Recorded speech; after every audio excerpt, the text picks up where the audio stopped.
Assalamualaikum warahmatullahi wabarakatuh. Selamat malam. Kembali lagi di episode Ritan, Cerita Setan.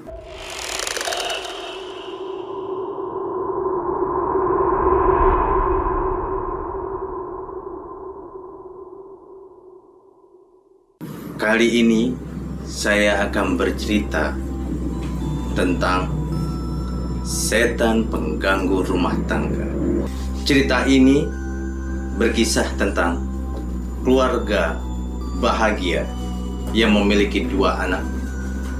Akan tetapi, ketika akan memiliki anak ketiga, terjadilah hal yang tidak diinginkan. Bagaimana ceritanya? Ini dia ceritanya.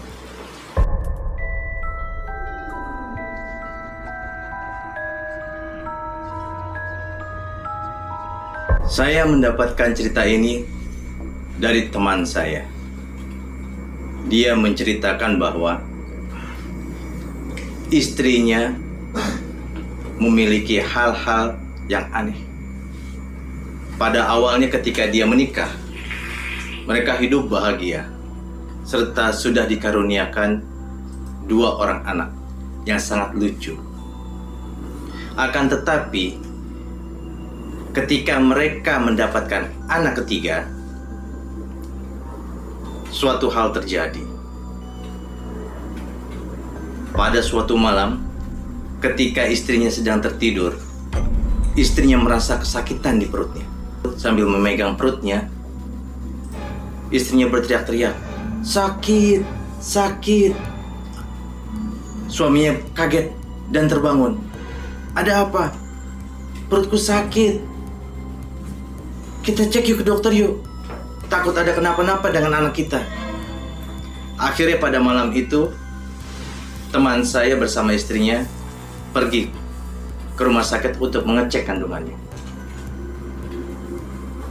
Dan ketika dicek oleh dokter tersebut, anaknya hilang. Teman saya dan istrinya kaget. "Ada apa ini? Kenapa anak saya tidak ada?" Istrinya shock, nangis di tempat. Akhirnya mereka pulang ke rumah dengan hati yang sedih. Tiba di rumah, teman saya bicara dengan orang tuanya. Anaknya hilang tanpa sebab. Istrinya sampai setiap hari nangis tidak jelas dan bicaranya melantur.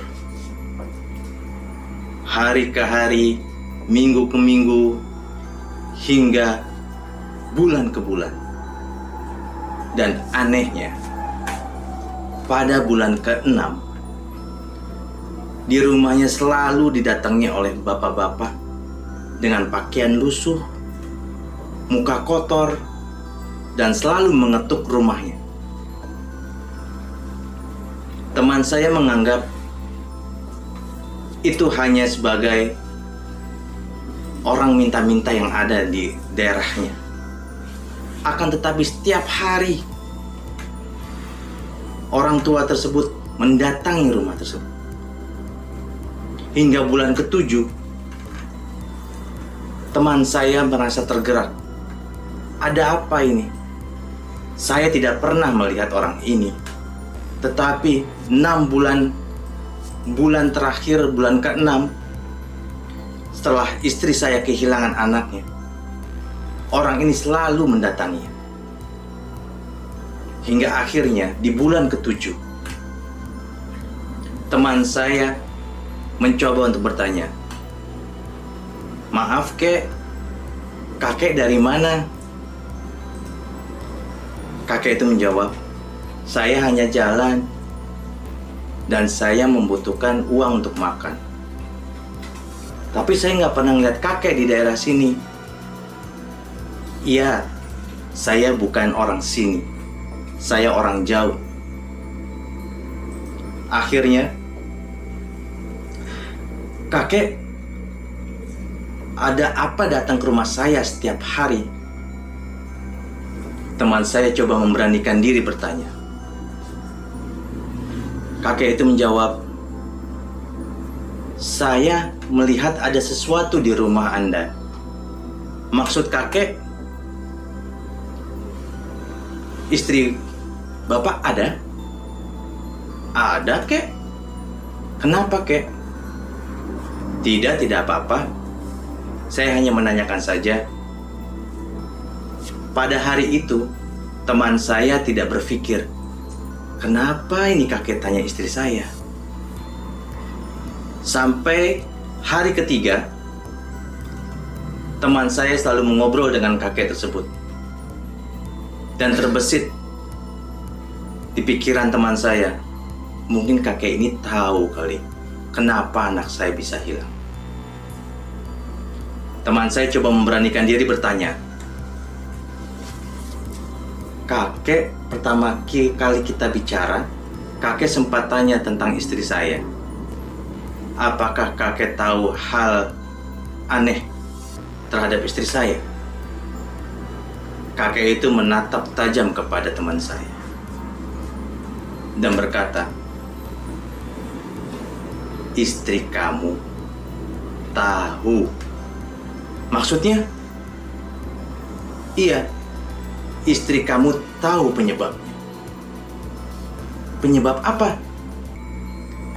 Saya datang ke tempat ini, ke rumah Anda, tidak sembarangan. Maksudnya, kakek ada tujuan? Ada. Saya ada tujuan datang ke rumah Anda.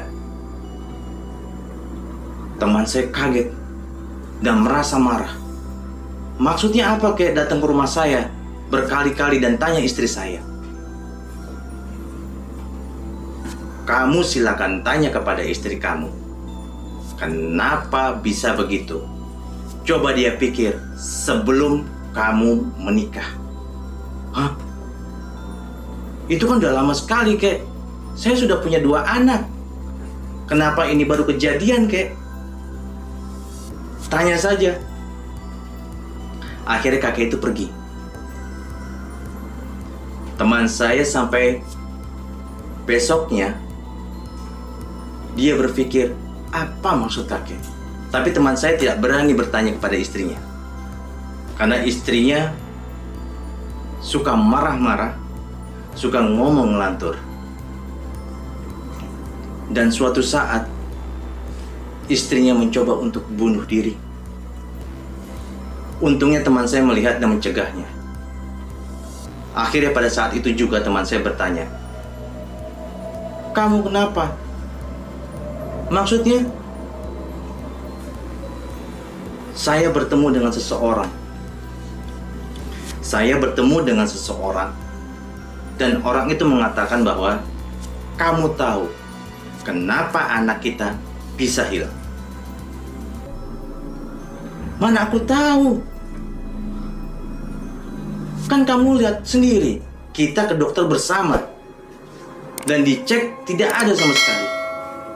Kita tahu, kita ke dokter bersama, dicek tidak ada.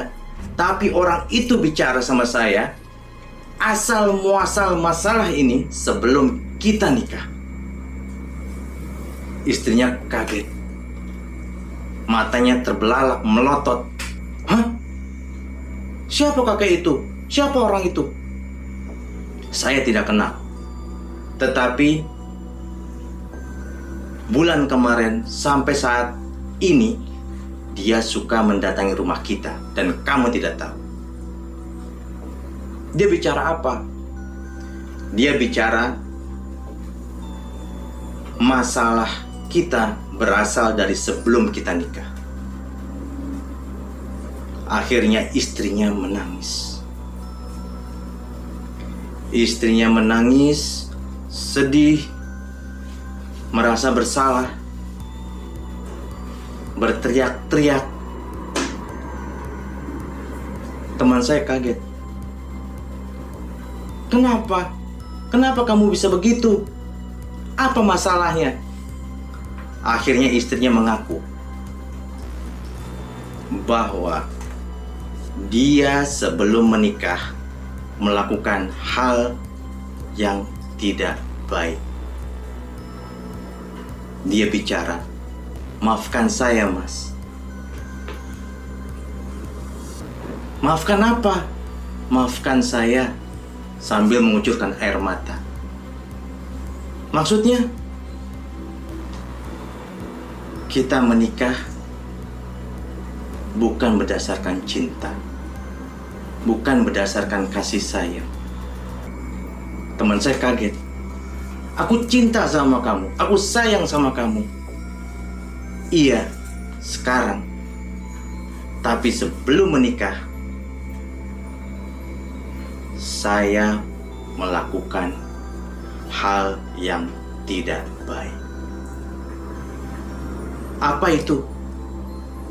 "Saya buat perjanjian dengan makhluk gaib supaya Mas mau menikah dengan saya." "Hah?" Teman saya kaget. "Saya tidak merasa kamu melakukan hal itu." "Itu maksudnya apa?" "Pelet." "Ya, itu seperti pelet, tetapi lebih kuat. Karena saya buat perjanjian dengannya. Dan sampai sekarang, dia masih mengikuti saya. Dan imbasnya kembali kepada saya." Teman saya kaget. Teman saya menangis. Hingga akhirnya teman saya berkata, "Kapan itu bisa berakhir?" Istrinya menjawab, "Saya tidak tahu. Saya tidak tahu, Mas," sambil menangis. Akhirnya teman saya dan istrinya berpikir, "Ya sudah, kita tunggu besok.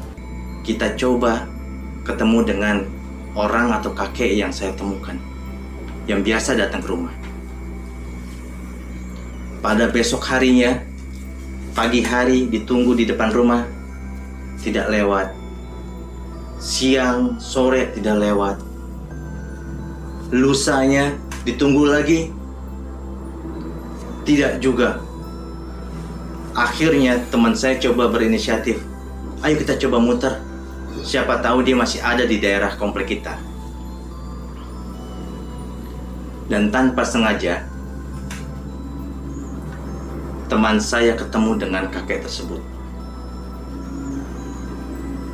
Kakek tersebut ada di sebuah musola kecil di pinggir hutan, dekat komplek perumahan teman saya. Teman saya coba memberanikan diri. "Kek, Assalamualaikum." "Waalaikumsalam." Kamu, gimana istri kamu?" "Saya mau ketemu kakek, mau bicara." "Oh, istri saya baik, Kek. Tetapi kenapa?" "Saya sudah menanyakan masalah asal muasalnya sebelum kita nikah." "Terus?" "Istri saya ada di sana, Kek. Saya akan panggil istri kamu." Akhirnya teman saya mengajak istrinya untuk bertemu kakek tersebut. "Assalamualaikum, Kek." "Waalaikumsalam." "Kek, kenapa?" "Saya mau mengakhiri ini, Kek." "Siapa saya? Memang kamu tahu saya siapa?" kata kakek tersebut. "Saya tidak tahu kakek, tetapi kakek saya tahu dari suami saya. Kakek memperingatkan suami saya kalau asal muasal masalah ini sebelum kita menikah." Akhirnya bicaralah kakek tersebut. Kakek itu bercerita, "Oke, sekarang kalian berdua duduk di sini dan mendengarkan cerita saya. Kenapa saya bisa sampai di sini?" Ternyata kakek tersebut adalah salah satu kuncen yang dijadikan sebagai tempat di mana istrinya melakukan perjanjian. Disitulah dia bercerita, saya datang ke sini untuk memberitahukan bahwa kamu melakukan perjanjian dan sudah terbukti terjadi, kamu melupakannya. Kamu menghiraukannya hingga akhirnya dia memakan anak kamu. Menangislah istri teman saya. Terus saya harus bagaimana, kek? Bagaimana saya bisa mengakhirinya, kek? Bagaimana caranya saya memutusnya, kek? Ada satu, tetapi kamu minta persetujuan dari suami kamu. Apa itu, kek? Kamu minta maaf dengan suami kamu, cium kakinya, basuh kakinya, dan mandi pakai air basuhan kakinya. Akhirnya setelah mendapatkan perintah dari kakek tersebut, ritual itu dilakukan oleh istri teman saya. Dia meminta maaf kepada suaminya atas tingkah laku sebelum mereka menikah, melakukan perjanjian. Minta maaf dengan bersungguh-sungguh. Teman saya luluh dan mengatakan, itu dulu. Sekarang aku benar-benar cinta dan sayang sama kamu. Akhirnya mereka sudah memaafkan suaminya. Dibasuhlah kakinya, diciumlah kaki suaminya, dan lakukan ritual mandi menggunakan air basuhan kakinya. Setelah selesai, mereka suruh bertemu lagi dengan kakek tersebut. Sudah selesai, kek? Bagaimana, kek? Setelah selesai, alhamdulillah, semuanya sudah saya bantu untuk diputuskan kontraknya. Dan makhluk gaib pengganggu rumah tangga ini sudah hilang. Nah, teman-teman, pesan yang bisa kita ambil dari kejadian cerita ini adalah, janganlah kalian berbuat hal-hal seperti itu. Melakukan perjanjian dengan makhluk gaib. Karena ingat, efeknya itu bukan saat ini saja. Dan dosanya, kalian bayangkan sendiri. Jangan lupa untuk like, subscribe, komen, share, serta nyalakan lonceng notifikasi supaya tidak ketinggalan episode-episode selanjutnya. Dan bagi teman-teman yang mempunyai cerita-cerita misteri, silakan untuk kirim email atau via DM di bawah deskripsi ini. Q Mystery, everyone.